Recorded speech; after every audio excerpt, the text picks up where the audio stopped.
Hey buddies, Mr. Pugly here, coming at you with another Wonderlands video. Today I want to show you the second secret raid boss that you can encounter. Now this one is pretty easy to do in my opinion compared to the last one. All you need to do is make sure you're in this particular area, so like the blown up ocean area, and then all you need to do is find the yellow ruin right here. I am able to find this yellow ruin every single time I do the run for Chaos level 6, which means that if you just go to your Chaos chamber, go to Chaos level 6 dungeon run, you should be able to find this every single time, just like me. But before we get into the meat and potatoes of this video, don't forget to like, comment, subscribe, and follow me on Twitch on the top right. We've been streaming 5+ hours every single day, so if you're looking for Wonderland stream content, make sure to follow me on Twitch on the top right.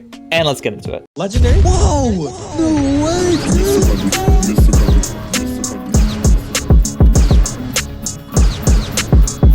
So this particular ruin is a little bit easier than the last one. Just like the last one, if you were to mess up 3 times in a row, you're going to unfortunately lose out on the chance of activating it. So all you need to do is activate it. There is going to be a wisp that spawns, and then this wisp spawns a little rock. And what you need to do is shoot the rock until it exposes the ruin. Once it exposes the ruin, it's going to start shining a light around the area. Don't get hit by the light because then it will reset. It's a little bit tricky because it starts going faster and faster, but this is another right there, I just messed up by getting blinded by the light.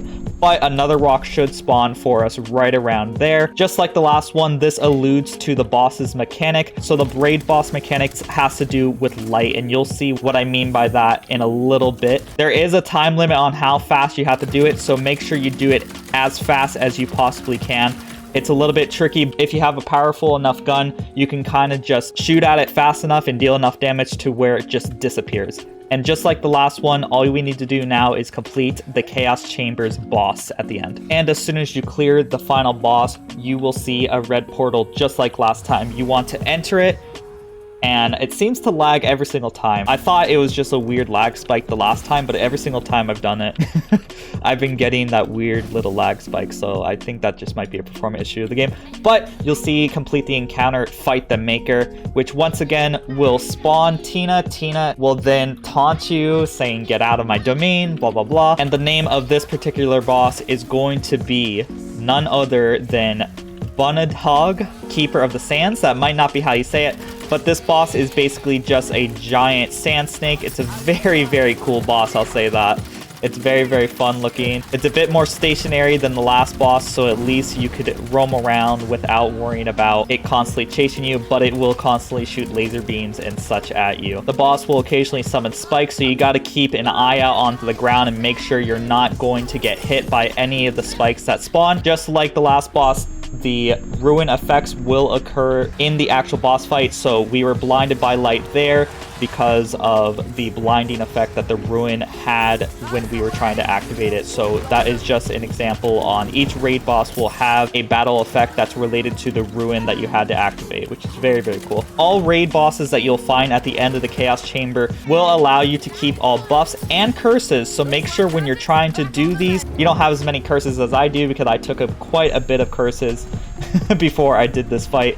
For example, I have buff buddy on all these enemies, which is a bit unfortunate, which makes it very hard for me to get back up, or even kill the enemies, I should say. It also allows you to carry over buffs, which then means you could get a bunch of buffs before you want to fight said raid boss and have a much easier time than I am having right now fighting the boss. Just like the last boss, you can actually hit certain areas of the boss during certain attacks to allow you to stun it. Like that attack, if I were to shoot the ruin fast enough or even deal enough damage to the ruin, I could have actually stunned the boss, which is a very neat mechanic. And just like the last boss, you'll have 3 chances on your lives. Make sure you don't die at all during the Chaos Chamber, so you have as many lives as possible when you fight against the actual boss itself. I didn't die during my Chaos Chamber, so I had 3 lives. Keep in mind, when you die during the boss fight, boss HP stays the same, so you can use these lives as an advantage like that, so you could deal as much damage as possible to the boss. And then when time comes to it, when you do die, or if you suddenly die, you won't have to worry about the boss regenerating all of its HP, which is very convenient. Now, when the boss does its blinding light attack, you can actually hide behind these big stones, so you don't get blinded at all, which is very, very convenient. So you can use those rocks that he summons to your advantage to actually fight the boss. So make sure to do that when you're fighting the boss so you don't get blinded as much, because the blinding effect is really disoriented. I say that. Like right here, I just died. The HP bar of the boss is still up, and it does give you some ammo when you die, which is very convenient. So you can use that as a way to leverage when you run out of ammo, which happens a lot when I fight these bosses, because they really just have a ton of HP. So I'm just constantly shooting. All my ammo goes away pretty dang quickly because of that. And just like the last boss, this boss will spawn with a higher level than you are, just 3 levels. So keep that in mind when you're farming this boss, or even fighting the boss, that it will be a higher level than you, which makes it pretty dang hard to fight against. Whenever the boss goes underground, it will summon these big tremors in the sand, so make sure to jump over that, because then you'll take damage. So don't be a fool and take any unneeded extra damage, because the boss already deals tons and tons of damage. Now this boss is almost a toughie. I'm almost done with it, but make sure you are as geared as possible, because these bosses are really, really hard, and I'll be right back when I show you the kill animation for this boss. And right there, we killed the boss. I felt like this one was a lot easier than the last one. This might be the easiest one.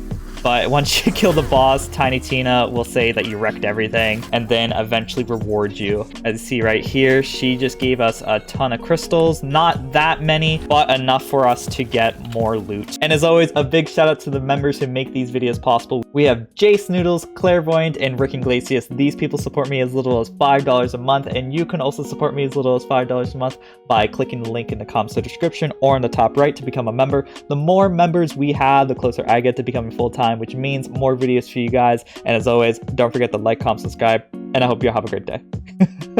Bye-bye. And the last shall be first to immerse in a pass out heat, facing him up with a moxie melt till he woke up drowning in tchotchke hell. War in a cave with a torch on the wall, then a window arrangement of porcelain doll.